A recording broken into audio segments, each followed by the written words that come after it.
Magandang araw mga Kai Soto fans. Sa kasalukuyang panahon ng basketball, konti lamang ang mga big man na may kakaibang kombinasyon ng taas, talento at versatility. Dalawa sa mga pinakasikat na halimbawa nito ay sina Kai Soto, ang may pagmamalaking anak ng Pilipinas, at si Victor Wembanyama, ang 7'4 phenom mula sa France. Pareho silang kinikilala hindi lamang dahil sa kanilang tangkad, kundi pati na rin sa kanilang modernong estilo ng laro na nagpapakita ng bagong mukha ng mga big men sa pandaigdigang basketball. Si Kai na may taas na 7'3 ay hindi lamang isang simbolo ng taas, kundi pati na rin ng dedikasyon at talento. Ang kanyang natural na kalamangan sa rebounding at shot blocking ay ginagawang halimaw sa depensa. Bukod pa dito, patuloy siyang nagpapakita ng husay sa ilalim ng poste bilang isang traditional pero modernong big man na kayang makipagsabayan sa mga pinakamagagaling na players. Sa Japan B-League, si Kai ay nagtala ng 15 points and 10 rebounds and 1.3 blocks kada laro. Ang mga numerong ito ay patunay ng kanyang epektibong laro sa paint, kung saan ginagamit ni Kai ang kanyang taas at footwork upang makakuha ng space laban sa mga mas maliliit at mas mabibilis na kalaban. Bukod pa dito, nakikita rin ang kanyang kakayahang tumira mula sa mid-range na nagbibigay ng flexibility sa opensa ng kanyang kupunan. Bagamat traditional sa diskarte ang kanyang soft touch at offensive awareness, ay nagpapakitang kaya niyang maging mabisa kahit sa modern system ng laro. Ang kanyang defensive presence, lalo na sa rim protection, ay nagbibigay ng kumpiyansa sa kanyang mga kakampi, lalo na't kaya niyang pigilan ang mga pick and roll plays at itaas ang antas ng depensa ng kanyang kupunan. Well, sa kabilang banda naman, si Victor Wembanyama na may taas na 7'4 at halos 8 feet ang wingspan ay itinuturing na unicorn ng basketball dahil sa kanyang kakaibang estilo ng laro. Hindi tulad ng karamihan sa mga big men, si Wemby ay kilala sa kanyang extraordinary mobility at shooting ability.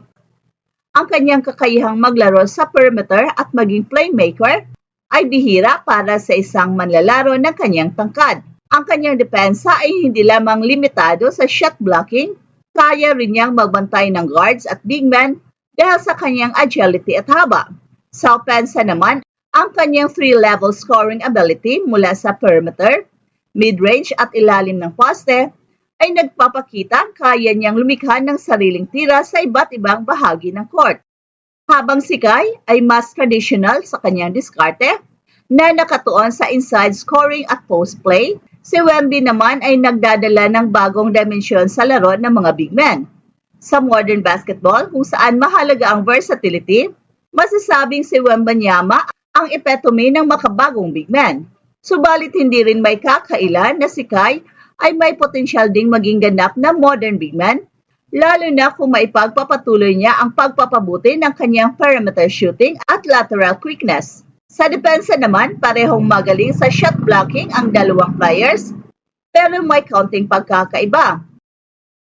Si Kai ay isang classic rim protector na mahusay sa pagposisyon at timing, samantalang si Wemby naman ay versatile defender na kayang mag-adjust mula sa perimeter hanggang sa paint.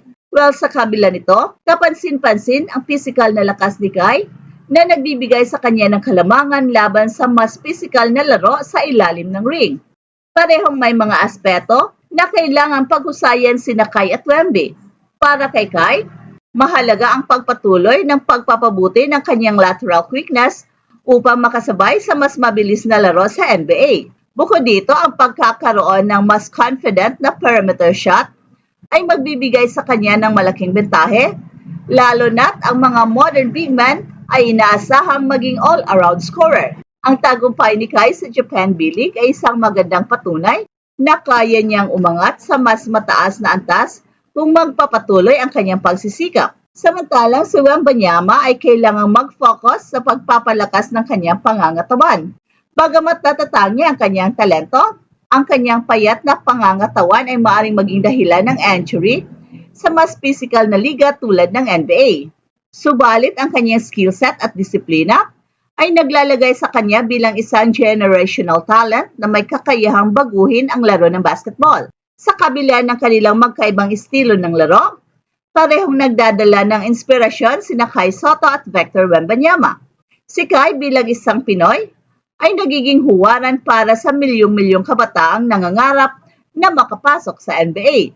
Ang kanyang tagumpay ay patunay na kahit sa isang maliit na basketball nation tulad ng Pilipinas, may puwang para sa talento at pagsisikap upang makilala sa pandaigdigang eksena. Si Wembanyama naman, sa kabila ng great expectations sa kanya, ay nagsisilbing simbolo ng posibilidad at pagbabago sa basketball.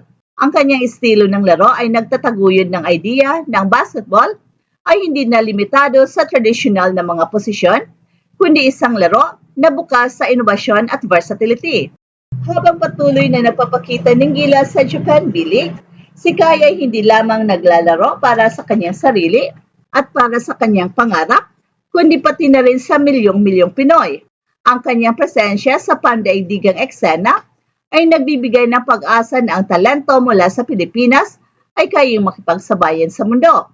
Well, sa kabilang banda, ang kanyang patuloy na pag-unlad ay patunay na ang basketball ay hindi lamang tungkol sa natural na kakayahan, kundi pati na rin sa dedikasyon at determinasyon. Si Kai ay patuloy na gumagawa ng ingay sa pandaigdigang basketball scene dahil sa kanyang natatanging kakayahan at taas na 7'3".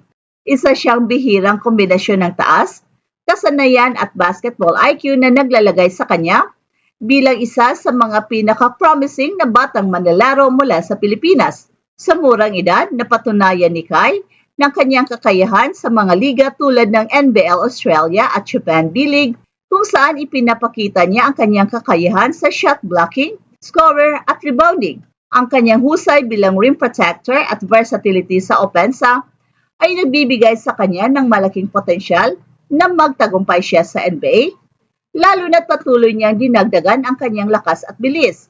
At isa sa mga pinakamalaking hamon para kay Kai ay ang pagiging consistent sa mataas na antas ng laro. Well, sa mga international na laban, lalo na sa FIBA tournaments, pinapatunayan ni Kai na kaya niya makipagsabayan laban sa mga mas matatangkad at mas malalakas na players mula sa iba't ibang bansa. Gayunpaman, kailangan pa niyang patuloy na pagbutihin ang kanyang outside shooting at footwork upang makasabay siya sa mabilisang laro ng NBA. Ang kanyang disiplina at dedikasyon sa kanyang pag-unlad ay malinaw at ipinapakita nito ang kanyang determinasyon na maabot ang pinakamataas na antas ng basketball. Ang kanyang exposure sa iba't ibang international leagues ay mahalaga sa kanyang pag-unlad bilang isang world-class player. At kung patuloy na magpapakita si Kai ng improvement at makakahanap ng tamang pagkakataon, malaki ang posibilidad na makapasok siya sa NBA.